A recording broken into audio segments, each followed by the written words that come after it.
Speaker set to start speaking here in 10 minutes at noon Pacific time, 3 o'clock Eastern time. But before we get to that, we actually have our very last regional chair that's going to give an introduction on her region. We started the whole conference with Haley-Ann Friedman giving an overview on North America, chapters of women in 3D printing. Then we had Alex Kingsbury do Oceania and Asia, and then Europe's regional chair, Elvira Leon. And then just early this morning, Pacific time, we had Malika Koda that gave us an overview on Africa. Now, last but not least, we have Mayra Vasques, and she is our regional chair for Latin America. So Mayra, I'll hand it over to you. Do you want to share your slides? Yeah, I'll share. So thank you for inviting me. It is a pleasure to be here to represent the women here in Latin America. Is it okay? Are you? It's great.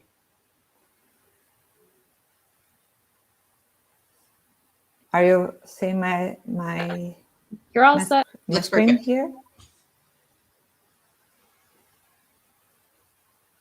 Yes, we can see your screen. Okay, great. So I've been working with women 3D printing since 2018, when I started being the one of the chairs in São Paulo, Brazil. And here I'm working with 3D printing in the healthcare area, with dental area. And we started trying to promote the women here working with 3D printing in all the areas. And they are always trying to find another women to support them, to see other people that are doing the same thing. And during these years, we can build together a group with more than 100 women. We are working with a lot of different areas, from engineers to designers and other women that use 3D printing for healthcare.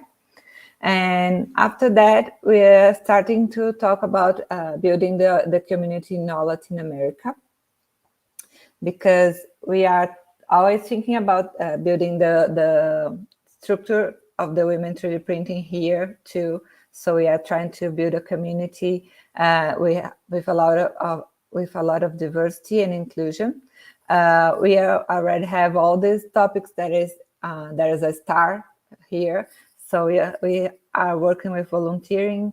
We are doing networks and building the relationships, and we are trying to promote education too. And we are not working until now with the employment opportunities here. It is a challenge for Latin America people. We are now trying to get more involved with the industry. So we are most of us, we are working with service, but we are not working with industry. We don't have a lot of industry here. And sometimes this is a challenge for us to have the main products, the main equipment.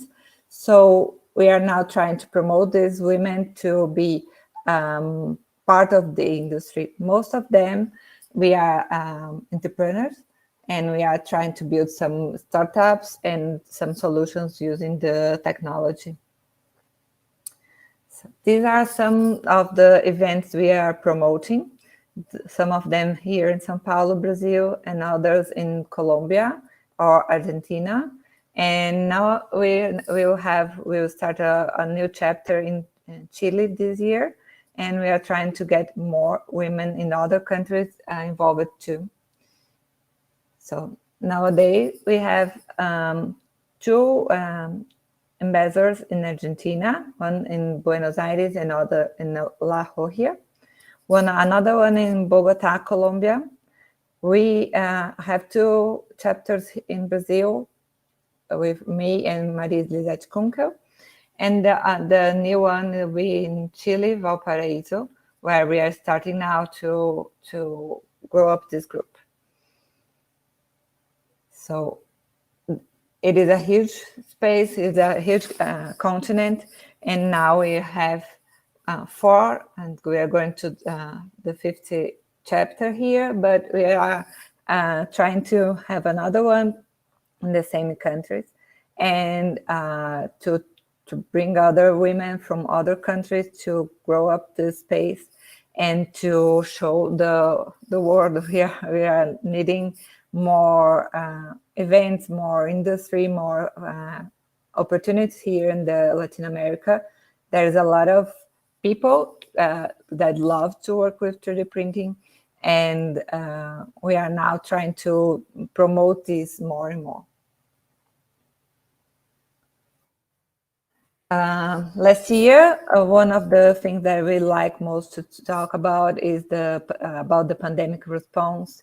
Our group in Brazil, we started asking for volunteers to promote this face shield, to produce this face shield, and we worked more than 6 months in this project to delivery for free all these masks all around the country. And it was a project that it was the same of the other countries in the world, and most of people, they are connected, helping each other, so we could have the same product here in other country. And we are, this group of women, we are promoting this response. It was great help for the healthcare professionals, and it was great for us to be together promoting this project. And now we are, our plan is to grow up this group in Latin America. So we have opportunity to bring other ambassadors. So if you are from Latin America, or if you know somebody from Latin America that could be interested in doing and being part of the group, being an ambassador and promote a local chapter, please contact me, or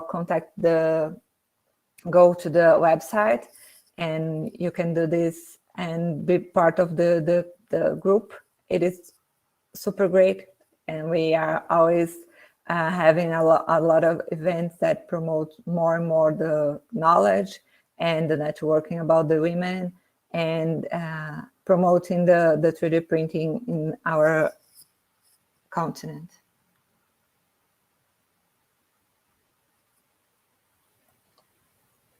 Thank you for this opportunity to present about our project. Thank you, Mayra. That's awesome. It's so cool to see all the growth happening in Latin America. It's fantastic to see you've been with us since 2018 as well. So thank you for taking the time to do that. Thank you. I'm looking forward, hopefully next year we can see and how much even more growth that you guys experience. Yeah, thank you. We are trying to grow more and more. And there's a challenge because of the equipment and the field, all the technologies, but because of the language too. So we are trying to make the women more comfortable to talk in English, because most of the events or most of the connections, we have to talk in English. And here, most of us, we talk in Portuguese or Spanish. So we are trying to go from this barrier too. And maybe we can grow up faster with this. Yeah, great. Well, thank you. Thank you. So up next, we have our final keynote speaker for the whole event. Mayra, you can just turn your camera mic off and then you'll just drop off. So up next, we have our final keynote presenter. I am going to hand it over to Lindsay Zendrowski. She's one of our track leaders, and she's going to do the official introduction. So thanks, Lindsay. Okay, thank you. Julia Koerner is an award-winning designer innovating in the disciplines of architecture, product, and fashion design. Her designs have been shown on the runways in Paris, the Met in New York, to blockbuster movie productions out of Hollywood. Her influence is truly global. She inspires the next generation of designers and 3D fabricators at an instructor at UCLA. Her influence is generational. It's my pleasure to introduce Julia to speak with us today about her journey, her inspirations for works past and present, during her presentation titled Just in Time. Welcome, Julia. Thank you so much, Lindsay. Going to share my screen.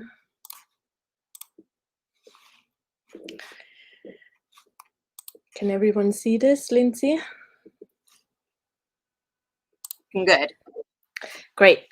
So thanks so much, Lindsay and Mayra Hintner and from Matter Hackers and Kristin Mullerin and Nora Toure for inviting me to speak today at this conference TIPE, and also giving me the opportunity to kind of show the process of how I got into 3D printing and how I kind of work today in the different fields of product design, fashion design, and architecture.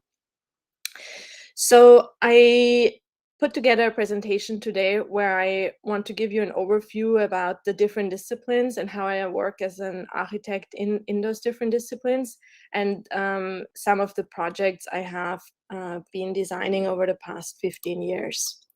We are located in Austria as well as in Los Angeles. We have offices here and in Vienna. And our main focus is on designing products which are innovative, looking into biodegradable and plant-based materials, but also in the combination of traditional craftsmanship and digital craftsmanship. So looking into computational design methods, I design all of the designs by myself and with my team. And we are looking into production in-house, as well as working and collaborating with 3D printing companies such as Materialize or Stratasys on a professional level. And our work really spans between accessory design, garments, which you can see in museums, but also haute couture designs and Hollywood productions for the movie industry. I originally am from Austria, and I have studied at the University of Applied Arts in Vienna. And around 2005, the university got the first 3D printer. And I was lucky to be one of the first students to work with those 3D printers and to design and output the ideas what I created with computational design directly. And that was a certain fascination associated to it. And I kind of got into the process of designing architectural buildings, but then going back and forth between the digital and the physical, and kind of understanding of how certain meshes would kind of bridge together through some processes, and kind of understand the technology, starting from a powder printing technique. I then worked for 5 years with Ross Lovegrove, an international renowned industrial designer, who was kind of bringing the opportunity to me to bring architectural design processes into product design. And so I was in charge of designing several products, such as the Artemida design light, several of them actually, where we looked into how to bring these digital and computational parametric designs into the more, let's say, NURB surface-driven engineering design softwares. And not only that, we looked into how we can integrate 3D printing as a rapid prototyping technique, and understanding like how we can prototype, make prototypes to understand the structure or combination of elements to reduce eventually the costs on the mold making. So in this case, for example, the new nature light, we designed with the help of 3D printing just one module, which then could be injection molded 16 times to make this light, which no longer you can see the individual parts and it looks like a continuous structure. And keep this project in mind. I'm going to come back to that later on in my presentation. After I worked with Ross Lovegrove, I had the opportunity to go for the first time to Los Angeles through the Max Schindler Scholarship. It was a 6-month residency program where I researched the biodiversity of California and looked into the various different growth processes, reliefs you find in natural environments between the ocean, the deserts, and the different kind of climatic areas.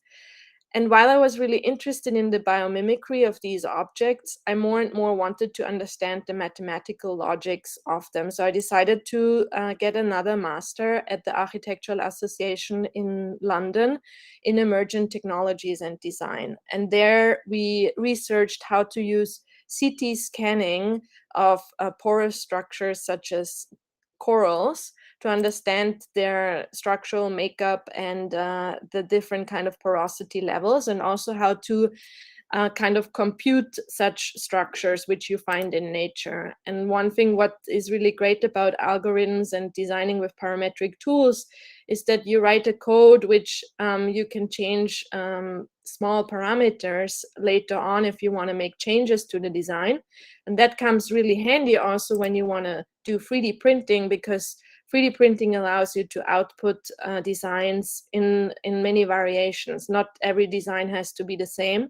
So if you look at product design, you can, for example, do personalization or customization. That's one really great advantage of the 3D printing processes. I was also very interested in robotic technology. So I did a few projects with plasma cutting, utilizing KUKA robotic arms, as well as CNC machining for larger architectural projects. This was a design for the Architecture and Design Museum in Los Angeles. An exhibition what we won with the AIA. And one thing what was really interesting in this project, we didn't use any adhesives or fasteners. So everything is a plug and pull system.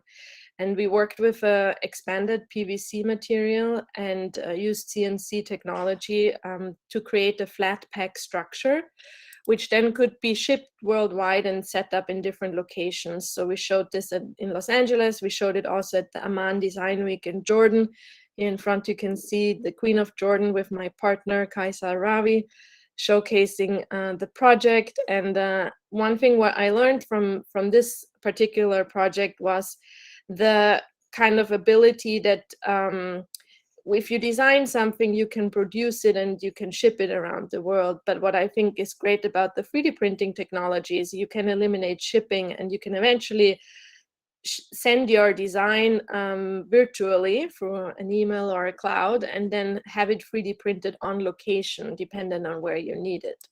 And that's one really great advantage, which I'm deploying right now in some of the projects. At the Amman Design Week in 2019, we also had a project there which looked into the kind of architectural representation of columns to crowns. It was also in kind of association to the crowns which I designed for the Black Panther.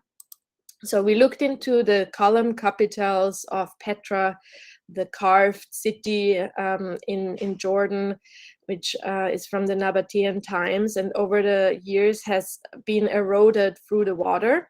So you can see here an image of the original carved crowns.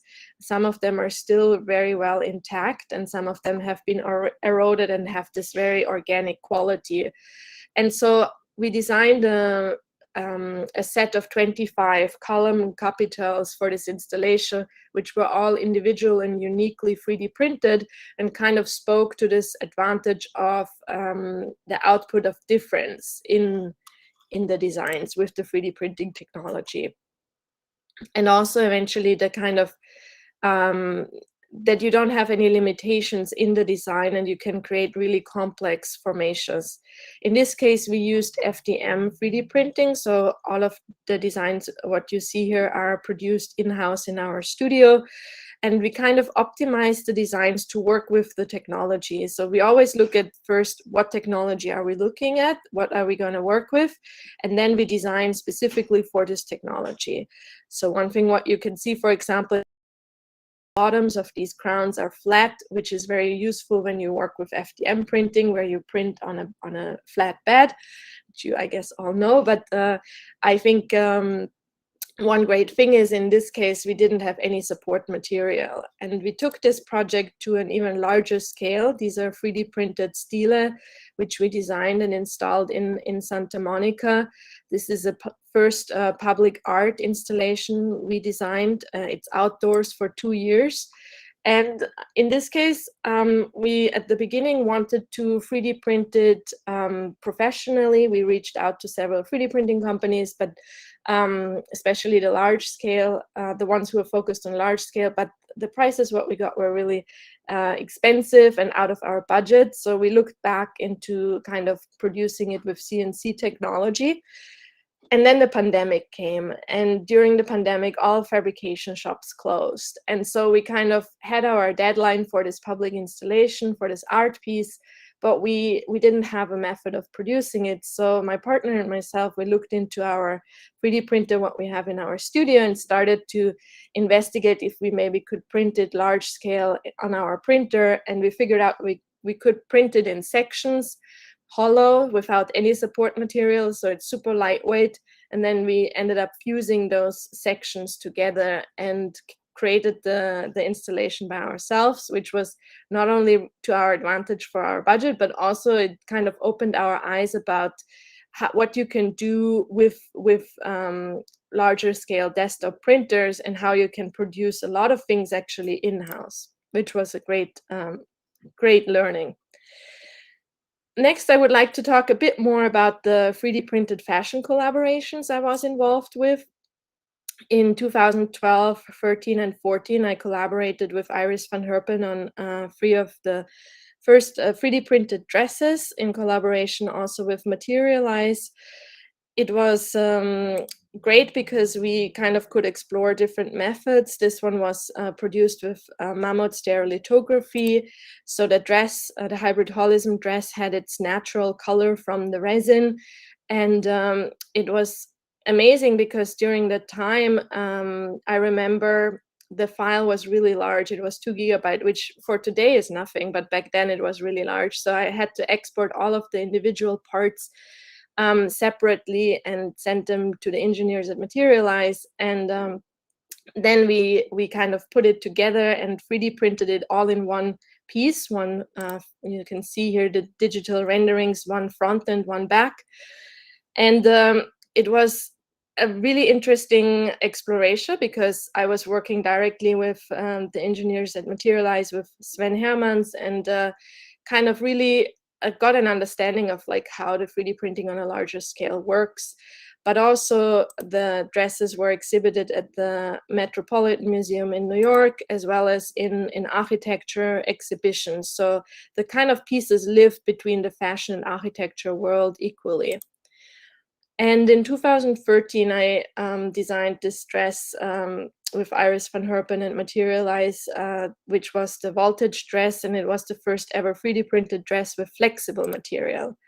When I designed the dress, I didn't even know that the material had no name yet. So later on, we figured out what the name was because it was all in the early development. And here is a video I would like to share. It starts playing. Oh yeah.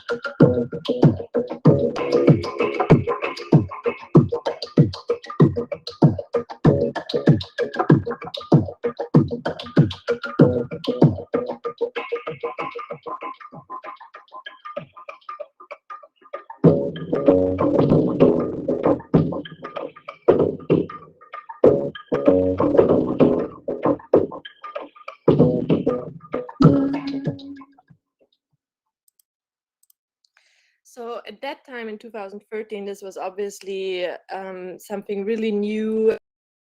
Impact on the press. The dress was on the cover of Metropolitan Magazine. There was a lot of publications.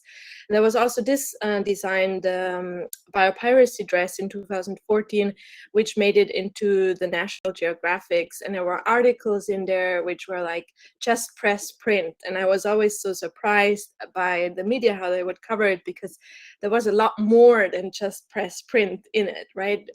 Usually the design process for a dress like this would take several months, and then there was a lot of engineering involved, a lot of testing.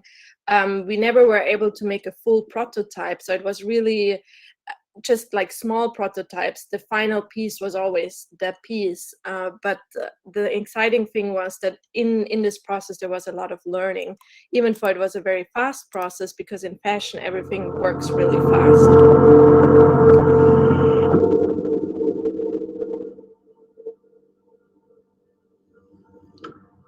So this was also showcased at Paris Haute Couture in 2014, and you can see that at the catwalk, some of the models, Iris worked with an artist who shrink wrapped live models, so it was a huge kind of exciting event. And it was one 3D printed dress as well. I think she had like 60 traditionally made dresses at this fashion show. Here you can see some of the renderings of how this was designed. So I use various different 3D modeling techniques. In this case, it was a lot about the organic aesthetic, and I really approach these designs from an architectural understanding. There's a lot of structural knowledge you have to have when you design pieces on this scale, because even they're flexible, you have to make sure that they don't collapse, that they perform and how you want them to perform. So there's not only the kind of design challenge, but also the performance, which is important. And this dress is now owned by the Venice Museum of Art.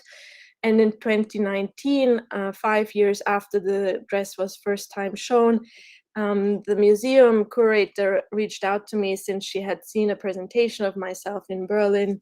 And she was like, "This is so amazing. We definitely have to show your digital designs to talk more and start talking more about the process." And so the renderings of this design were exhibited in an exhibition at the museum. And that was really an exciting opportunity to show a little bit more about the process of the design as well. One more collaboration I did with Marina Hörmannseder in 2015, a fellow Austrian designer who is based in Berlin. And we designed this piece and 3D printed it also with Materialize. It's printed with stereolithography technique and then coated with a kind of copper-like color to make it look like it's rigid. It is a rigid 3D print, but to make it even more looking rigid. Although it's actually coming from a textile-inspired technique, smocking technique. That's why it's called the smock corset. And in all of these designs, I thought there was one thing strongly missing: time to do more research and understand the materials better. And so while I was doing these collaborations with other designers, I started to focus also on designing my own pieces and do my own research, and looked more into natural systems such as the deep sea sponge here, the Venus flower basket sponge, and I abstracted some of this algorithmic knowledge and put it into a dress, which looks like it eventually is grown around the body and has a kind of point cloud data structure to reveal certain areas and hide others. This dress also combines selective laser sintering with FDM technology. I 3D printed with a thermochromatic pigment filament so that certain areas in the dress would actually change color based on temperature. And it was all about the kind of idea of the dress showing the mood of the wearer. In 2015, I designed the kelp jacket inspired by the kelp, which you can find dried on the Malibu oceans. And I 3D scanned the kelp structure and then designed this jacket. It was the first time I worked with Stratasys and 3D printed in polyjet technology, and it gave me to realize even more complex geometries and explore multi-material 3D printing. The designs were part of the Sporophyte collection, which also involved the Humanium jacket. It was a design which was inspired by the underside of a portobello mushroom, and also 3D printed with polyjet technology, and published in Schön magazine as part of an article, The Third Dimension. And since polyjet technology is a very expensive technology, and I also wanted to kind of see how to make my designs more accessible, I looked more and more into smaller scale accessories, necklaces, jackets, combined with traditional craftsmanship, handbags, and so forth. And in 2019, Google acquired one of my necklaces and handbags to show them at the I/O conference as part of the future of shopping experience, because they developed a new AR app. And since my designs are already 3D, it came in handy for them to kind of show it on virtual avatars. One of my more recent projects is the Cite jacket, which I developed together with Stratasys for the Chromorpho collection. It actually initially started by us with my team looking into 3D printing with our in-house FDM printer on how to print on textiles. We then photographed a Madagascan sunset butterfly and developed an algorithm which can read those colors and pixels under the microscopic level of the butterfly. And then utilized Stratasys multi-material color printing technology for one of the first 3D printed jackets, which were directly 3D printed on denim. And here's a video I would like to share.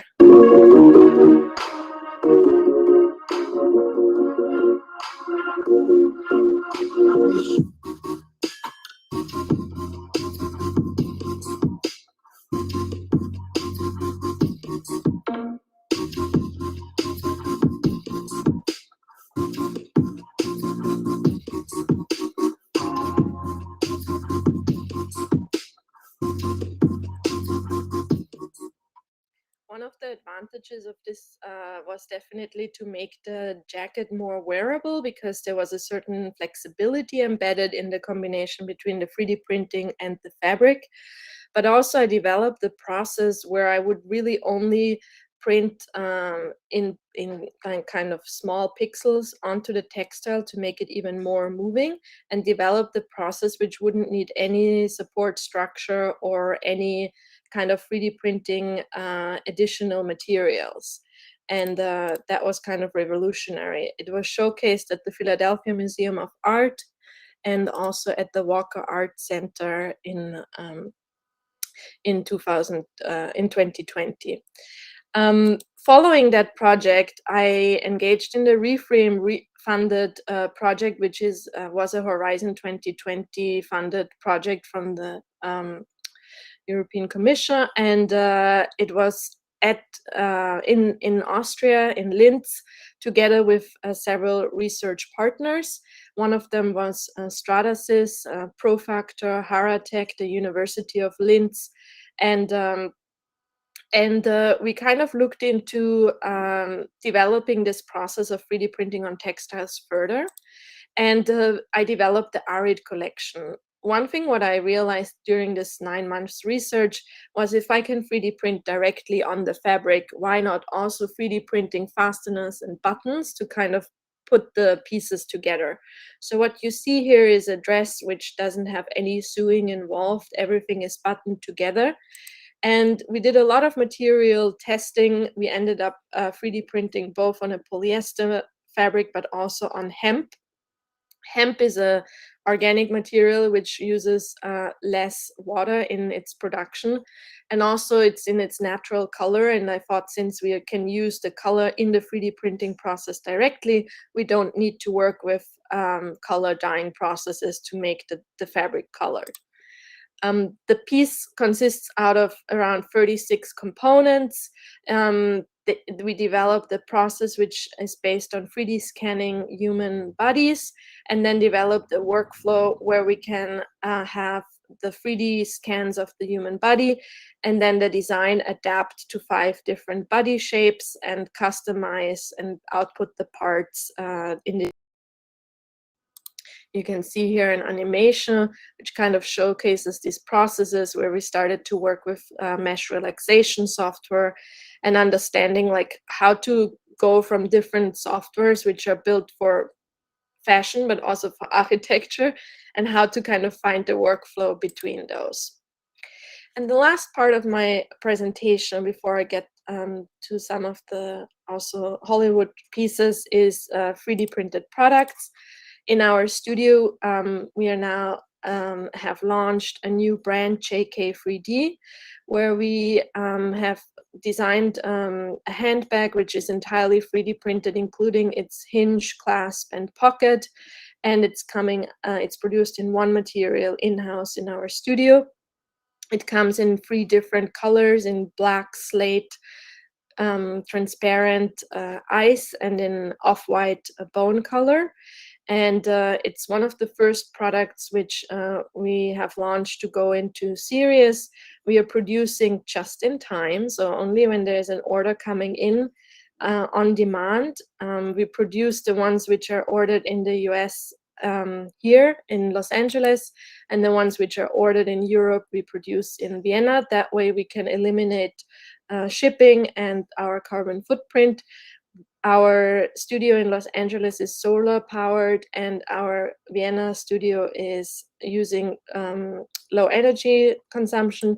And so efficiently we can produce with plant-based material, and it's a way towards innovating sustainable products, which is really important in the fashion industry, but also an idea towards no longer using 3D printing as rapid prototyping, but actually as manufacturing. And so the last 15 years really were for me an experience how we can start using the 3D printing as a technique to produce products and no longer use them only to produce prototypes.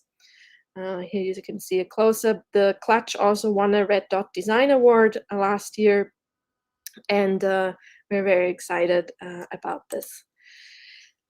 One other product which we have developed is the Flora Decanter. It's a collaboration with a glass-blowing artist, Austin Fields, where, as I mentioned earlier, we are looking into the combination of digital craftsmanship and traditional craftsmanship, and the kind of 3D printing together with the glass is kind of showing an innovative way of how to bring together traditional methods and advanced computational design. And it's also one of our launch products of JK3D. And lastly, I would like to talk a bit more about the Black Panther project before we get to questions. So in 2018, I worked on the Black Panther movie. I collaborated with Ruth Carter, the costume designer, and we designed the costumes for the Queen Ramonda, played by Angela Bassett. I have here a trailer for those of you who haven't seen the film. I have seen gods fly. I've seen men build weapons that I couldn't even imagine. I've seen aliens drop from the sky. Yeah. But I have never seen anything like this. How much more are you hiding? Oh yeah. Let's go. We are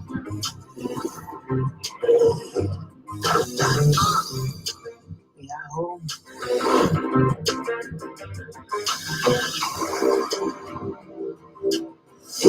My son, this is your time. Show me my respect and bow down.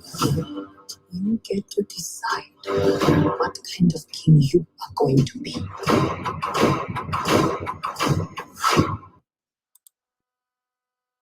So we designed the costumes based on Zulu patterns, traditional African patterns, and it was Ryan Coogler and Ruth Carter's ambition to make the costumes really look like they are not made by hand. So they are all made in a different way, and that the regal attire kind of speaks to the advancements of technology in Wakanda. And we designed the pieces both in a black design and in a cream color design. And we worked with Materialize to 3D print this. here you can see some of the renderings of the digital designs. We actually started working on this in 2017. In 2018, then the film came out, and at the beginning, one thing I would like to mention was that I didn't know I was working on this film until it was kind of starting to go in production. And that was a really interesting learning experience, because that kind of told me that you never really know what can happen to a project. Some projects turn out really great, some projects might not happen, but this one was a great one, and it definitely was exciting because it was my first work also in the Hollywood industry, so I never had done a costume for a film before. And these are some of the renderings you can see. The shoulder mantle, it was produced in parts, more so due to time, so that we could print multiple pieces at the same time. And in 2019, Ruth Carter won an Oscar for the costume design. She was the first African-American woman winning an Oscar in this category. And she asked me to design her 3D stola for the event, which was then embellished with Swarovski crystals, and it was also 3D printed with Materialize. And you can see here some of the close-up images. It was the fastest project I ever did. It was done in 3 weeks, just between Ruth being nominated for the Oscar and kind of winning it. So we had 3 weeks to kind of make this customized for her based on a 3D scan of her. So that was exciting. And it was not the first time I worked with Swarovski. I had already in 2018 worked with them, innovating on their early innovations with 3D printing with glass. This was the Crystal Glaciers project, which consisted out of a series of spirals, which were all different in shape and density, and kind of spoke towards the possibilities and opportunities of mass customization in the glass 3D printing industry. And at the opening of their building in Wattens at the headquarters, they invited me to give a keynote speech. And there was a really interesting sentence written on the wall: "Everything you want is on the other side of fear." And this is kind of something I think which is really relevant, especially in today's time, and also relevant in relation to my work, is that being an entrepreneur and being a pioneer in this world is that there is not often reference projects you can look at, and you kind of learn by doing. And that's a motto which I had over the last 15 years, really. Every time there was a new project coming on, I was never shy to engage with it. And luckily, most of the projects turned out really great. And I have my partner, Kaisa Ravi, on my side, who is working with me on many of these projects. And I have a small team in Los Angeles and in Vienna. We are not a lot of people, just about 5, who work very diligently together with me to realize some of these projects. And so that's exciting. I'm really thankful to be able to share my work with you today. And please feel free to email me or get in touch. Here are my links. And yeah, thanks so much. And now we can open for questions if there are any. There are a ton of questions, not surprising. So I'm just going to jump right into it. Do you use Rhino, Grasshopper for your parametric design? If not, which softwares do you use? Yes, I do use Rhino and Grasshopper, and I use also polygon mesh modeling tools, and I always kind of mix them. So I not only work with only one tool, I work with multiple. My partner is also really good with scripting, so sometimes we use some scripting technologies. Nice. Yeah. Awesome. Are 3D printed garments ready to wear today? If not, what needs to happen to get us there? I don't think they are ready to wear yet. It's the majority of the designs what you have seen are museum pieces and high-end haute couture pieces, collector pieces. I think that with the high clutch, what I have shared is the first step towards accessories which are wearable. I wear it every I 3D print myself new colors. If I want new colors the next day, takes 1 day to print them. I think what needs to happen in the fashion industry, I think with the printing on fabric, we are one step closer because it kind of makes it more wearable. But other things what need to happen is, I think it's just more people need to kind of work with it. The costs in production need to go down. It needs to become more accessible. And also there needs to be an awareness of people out there who don't know anything about 3D printing, what the value is towards a sustainable production method with the 3D printing technology. Yeah, absolutely. Do you have any tips for literature for algorithmic design? Yes, I do. If you email me, and I can send you some books which I find useful. Great. What technology was used to create the dresses? What materials? I think you might have touched on that a little bit. I worked with a lot of different technologies, with stereolithography, selective laser sintering, polyjet, multi-material technology, FDM technology, in-house. Yeah.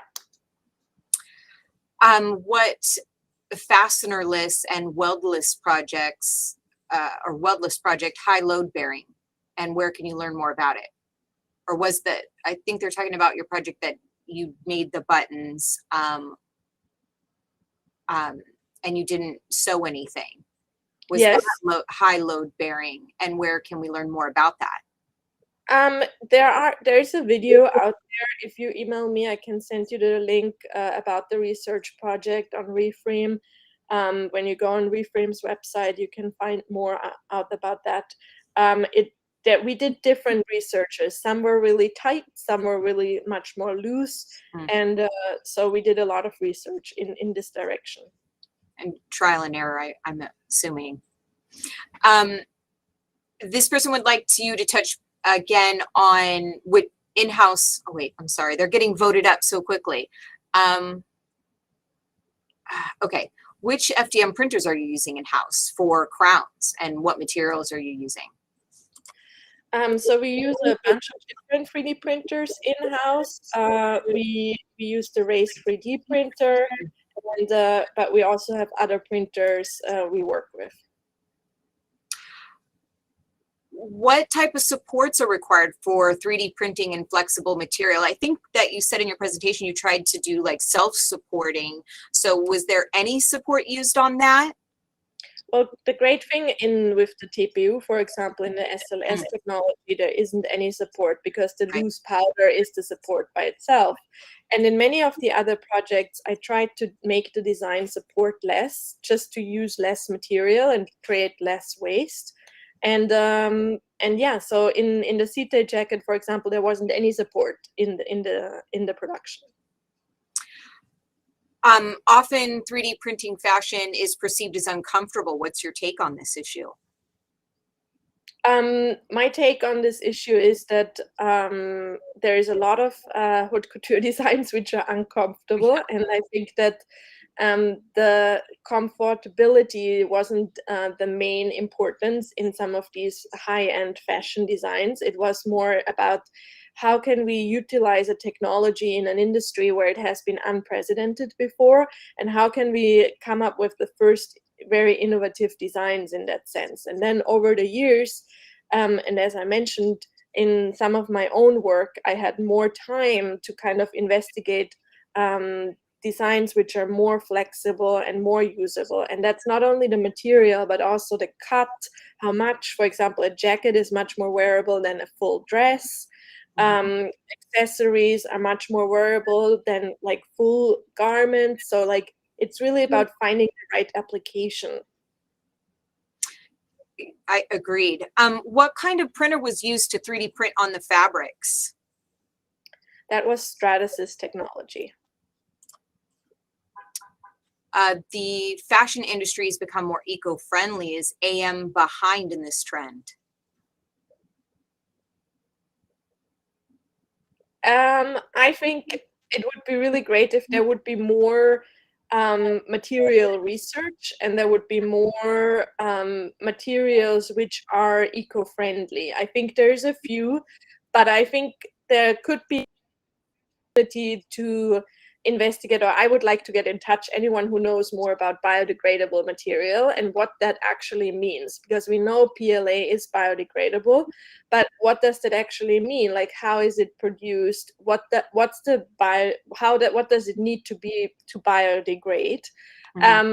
What is the water consumption and the amount of cornfields needed to produce PLA, and so forth. So I think that there's a lot of opportunities to do more research into what are the materials really about and how could we use them. And there's definitely an opportunity in additive manufacturing to advance that. Here's a philosophical question. Oh, wait, they're bouncing all over. How do you maintain your creativity flow? How do you train your creative muscle? That's an interesting question, especially I was thinking about that this morning, because I think one feeling which we all share is it's now 3 years into this pandemic, and we are kind of going back and forth between in-person and we're working remote. And I think it is sometimes really hard just being remote, and I miss the interaction with the people. I miss the kind of energy what we have in an office, right? So when we're all coming together, thoughts, ideas coming together, and there's like everyone is working on different projects, but in the same room, and you see this and it inspires that and so on. I really miss that kind of environment, but at the same time, I have a team which is very motivated, and whenever I talk to them, I get new ideas, and so I feel that's like really keeping me going. When I have people I can share my thoughts and ideas with, and they share their ideas, that's really the drive. And then I go out into nature. Nature is for me the main inspiration. So whenever I have the time, I go outdoors and find different things which could inspire me. Nice. Let's see. There are no specific materials or machinery for 3D printed fashion. What do you think is necessary to change this? Well, I do think, I'm not quite sure I would agree with that question, because I just showed like 15 years of work, which kind of showcased that there is a way to produce designs. There isn't just like a machine where you would be able to just feed in a design and it puts it out, right? So this kind of idea, what I was talking about in 2014, where articles were out there, just press print, I felt they were like a little bit too far ahead, because we don't have yet a machine where you can print and it brings out your dress. But I think we're slowly getting there, and I think with what Stratasys is doing in terms of the textile innovation, definitely they're getting one step ahead there. Yeah. Do you think we create with technology or we discover with it? Another philosophical question for you. I think both. I think I use the technology to create, but I also use it to inspire me. So whenever there's like a certain error in the design or something went wrong, I have to come up with a new idea. I recently worked with a startup in Scandinavia with 3D printing with ocean waste plastic. That's a totally different beast, because ocean waste plastic is not virgin plastic, so it has different capacity, and so you have to really come up with a design which works directly with the technology. And so in order to meet that, your design and your creation has to adapt in order to actually realize it. And that's, I think, where there's a power of innovation, when you have constraints and you kind of try to push the boundaries.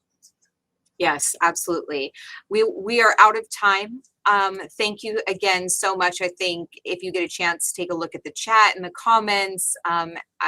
Your work is incredible, inspiring, and thank you again for sharing with us. Thank you.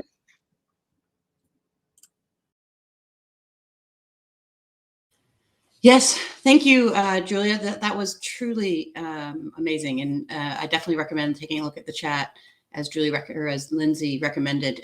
There was quite a few comments. I think we were all really blown away by a lot of the stuff you had to share. Up next, we're now going into the breakout sessions in the individual tracks. This is our very last block of the conference, after which we will return and have one last keynote with all of the organizers of the event. I can share real quick before everyone jumps off. This is what to expect on the other tracks. So make your way over to the various stages, and we will see you back here in a little over, about an hour and a half. All right, see you there.